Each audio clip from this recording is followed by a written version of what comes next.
ប៉ុន្តែមនុស្សនៅតែការព្យាយាមចឹងមកព្យាយាមស្ដាប់ទេរតិកា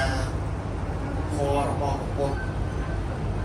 ការនៅបញ្ញាគឺឆ្លាតមុំមុតនៅក្នុងដួងចិត្តអរិយបេដងហ្នឹងក៏សบายចិត្តចឹងមនុស្សហ្នឹងធម្មតាគាត់តែអ្នកធ្វើសេះអ្នកដែលធ្វើសេះក្នុងការទៅម៉េច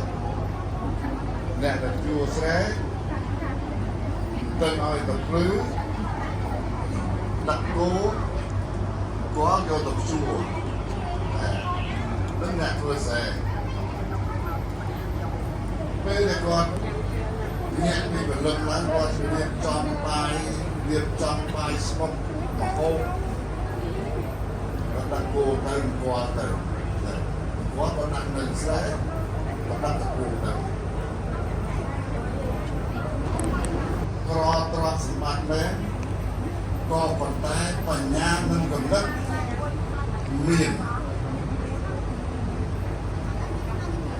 ដ៏ស្រស់ថ្លាសមាជិកនឹងធ្វើរៀនមានធំណាអាចទីទៅបានទេគឺខ្ញុំសូមមើលទីនេះមនុស្សតាមអត់មើលបានព្រោះបានដាក់មកនៅផ្ទះ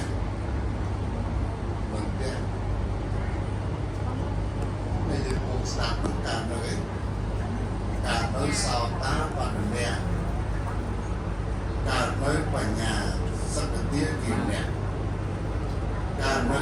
សង្វេគនីយធម៌ដែលពិចារណានៅ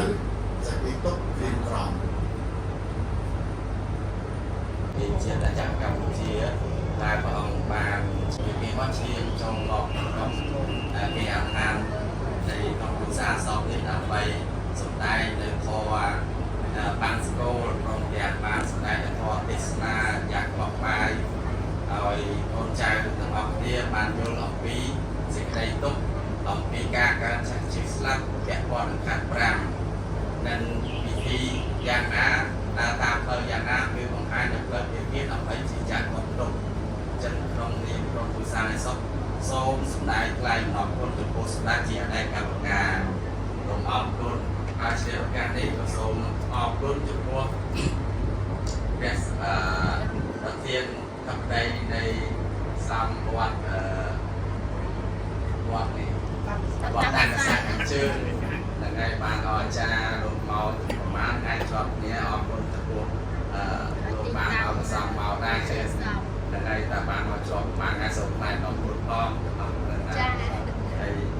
សម្រាប់នឹងបានចូលរួមអាចបានធ្វើក្នុងនឹងបច្ច័យដើម្បីគាត់ម្ចាស់គ្រូសម្រាប់ចូលរួមផងដែរ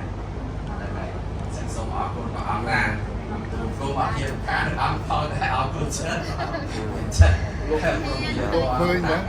លោកឃើញ